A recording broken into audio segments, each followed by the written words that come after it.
Are you apartment hunting in New York City as a renter? Well, in this video, I'm going to give you some very important tips to help guide you to be successful in renting in New York City. And if you stick around until the end of this video, I'm going to give you an opportunity to receive my exclusive renter's cheat sheet that will help you in your apartment search in New York City. You'll be able to do the three things that I always advise clients to be, which are to be prepared, be smart, and be realistic. And with those three things, I can tell you that you will have a successful time renting in New York City. But first, I'm Dewey Moss. I'm your New York City real estate resource. Please take a moment to like, subscribe, and hit that notification button, and let's get started. Oftentimes, people don't realize when they come to New York City and do their apartment hunting in New York City that you're entering one of the most competitive rental markets in all of the country, if not the world. So you really do need to understand how the market works and how you can work the market to your advantage to have a successful rental in New York City. When I'm working with clients, I usually break that down into three different categories, and those are, as I mentioned before, be prepared, be smart, and be realistic. Now, the first category, I say be prepared, and that's on a couple of different levels. So the first thing about being prepared is to understand the speed in which the New York City rental market moves, and it moves incredibly fast, especially during peak seasons. So you're going to want to be prepared for that. I often tell the story that I've taken clients out in the morning. We've seen a couple of things in the morning, and then maybe in the afternoon, they're prepared to go out again. And by the end of the day, they've decided that they love that apartment that we saw at 10 a.m. in the morning. Guess what? They already have 3 applications on that. So you need to be prepared to make decisions quickly and understand that the market moves very fast. And if you're not ready to move as fast as it does, you will be out of luck in New York City. So be prepared for the speed that the market moves at. Secondly, you can be prepared by understanding the requirements in New York City and simply not fighting against those requirements. Again, because the market is so competitive, those that meet the requirements or are prepared to understand the requirements and work out a deal will be the ones who get those apartments much quicker than other people who try to fight against those requirements. So what are those main requirements? Well, the first one is the income requirement. In New York City, you must make 40 times the monthly rent in order to qualify for an apartment. Are there exceptions? At times. It depends on what kind of apartment you're renting, and sometimes they might be a little lenient if you have some really good assets sitting in the bank, or perhaps they will count some of the assets toward that 40 times. But in general, you need to make 40 times the monthly rent for your income and be able to prove that. Now, what happens if you don't make 40 times the income, which is often the case in New York City, especially if you're new to the city or starting a new job? Well, then you need a guarantor. And if that guarantor is a live person, meaning it's your family member or a good friend or someone like that, that person needs to make 80 times the monthly rent in order to qualify as the guarantor. So they're basically covering your 40 times the rent and have 40 times the rent themselves to be able to pay in order to qualify. Now, if you don't have a person like that, which is often the case with renters in New York City, then there are some online services that do, for a fee, serve as your guarantor. Not every renter and landlord will take that in the city, but many do. So you would want to check out one of those services if you need a guarantor. Also, be prepared to commit to the length of leases. Most usually, you're talking about a year's lease. You can get a 2-year lease in some instances and lock in that rent for 2 years. But if you're looking for a short-term lease, if you're looking for 6 months, if you're looking for 3 months, understand that for the most part, we no longer do Airbnbs in New York City. So you are going to be entering into a short-term lease. Short-term leases can be very expensive. If you're looking for just a 3-month lease or a 1-month lease, not every building will allow those short-term leases. And the ones that do, often the landlords are looking to maximize their income on that short-term lease. So you may be paying a huge amount of money for that short-term lease, really maybe even cramming almost a year's rent into that time. So understand the requirements of what you may be up against if you're an intern coming to the city and you just need a quick 3-month lease for the summer. Those are difficult to find, so you may want to consider or a roommate situation. And the final way to be prepared, and I cannot stress this enough, is to have all of your paperwork ready to go and in hand, ready to submit. That usually means an electronic copy of everything that you have prepared in one document, or you've handed over to the agent that you're working with and they can prepare it for you, but it is ready to go at a click and moment's notice, so that when you're ready to get that apartment, you can walk out the door and say, I'm ready to apply. Let's do it, maybe even right here on the street, and get all that paperwork in. I cannot tell you how many people lose apartments because they are not prepared with their paperwork. They want to wait a day or a couple of days to get their paperwork all together, and they haven't prioritized doing that. And as a result, someone else comes in who is prepared with everything and wins that apartment, or gets that apartment and takes it out from underneath you. So you want to be the one that is prepared. So how do you know what paperwork you actually need? Well, again, stick around to the end of this video and I'm going to give you a way to get my exclusive renter's cheat sheet, and that way you'll have a list of all the paperwork that you would need to provide to be able to rent in New York City. Now, the next thing I talk about is be smart. And what do I mean by be smart? Well, I'm talking about coming to the city with a good strategy for looking at New York City apartments. As I said, it's competitive, it moves very fast, and those that come to the market with a strategy are the smart ones that get the apartments first. Now, one of the best ways you can cut through all the noise and all the red tape is, of course, to use an agent to represent your interests as a renter. Now, this is not a pitch.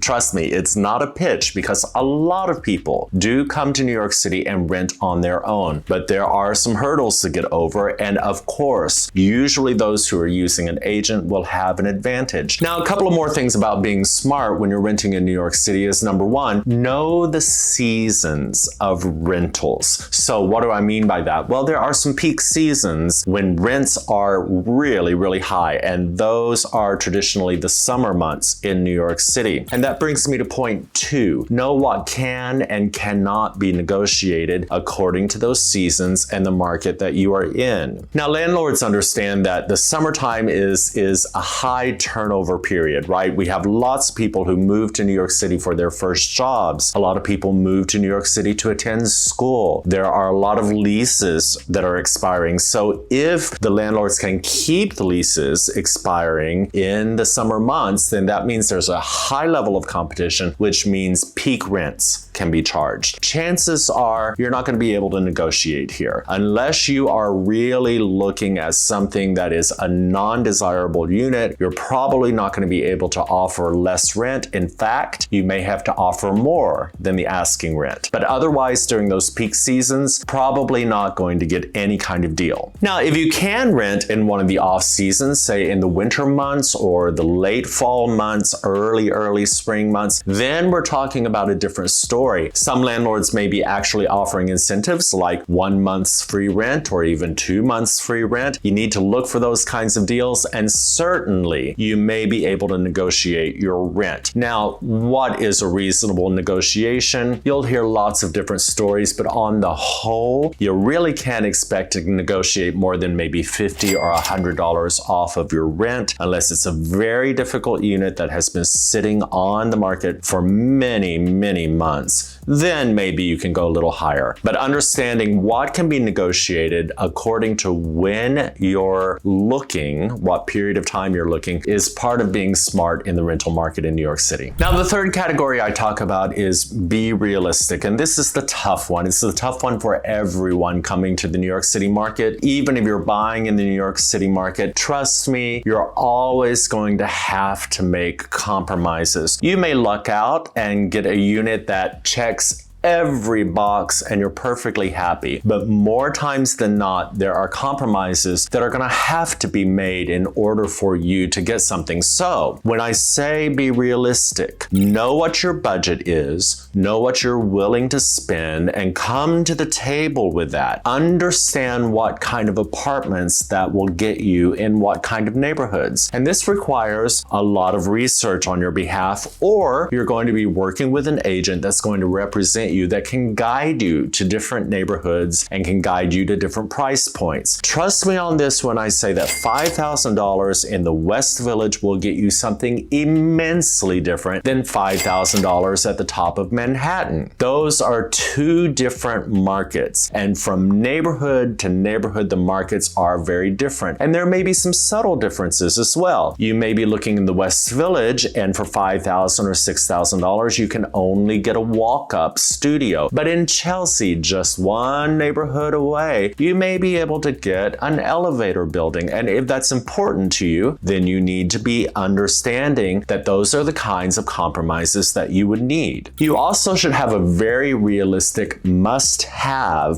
checklist, and those must-haves need to align with what's available in the market. Now, inevitably, the big one for renters is always people come and say, well, I want washer and dryer in my unit. Because they're coming from suburban markets where in almost every apartment complex, there are washer and dryers available in the unit. That is not the case in New York City, and in fact, in the majority of apartments in New York City, washer and dryers are not in unit. But there are laundromats within the building. In some instances, however, there are no laundromats in the building whatsoever. No laundries in the basement, no washing machines, no nothing, right? So again, you need to understand what you must have. So you have to be realistic. If you're looking for a $2,000 apartment in the West Village with washer and dryer, that's not going to happen. Can you find a washer and dryer apartment for $2,000? Maybe, but it's going to be in an extremely different neighborhood. And you have to understand, is that right for you? So you may need to compromise on these things. Maybe a washer and dryer against the market of New York City is not a must-have, but maybe an elevator is. And that's more reasonable to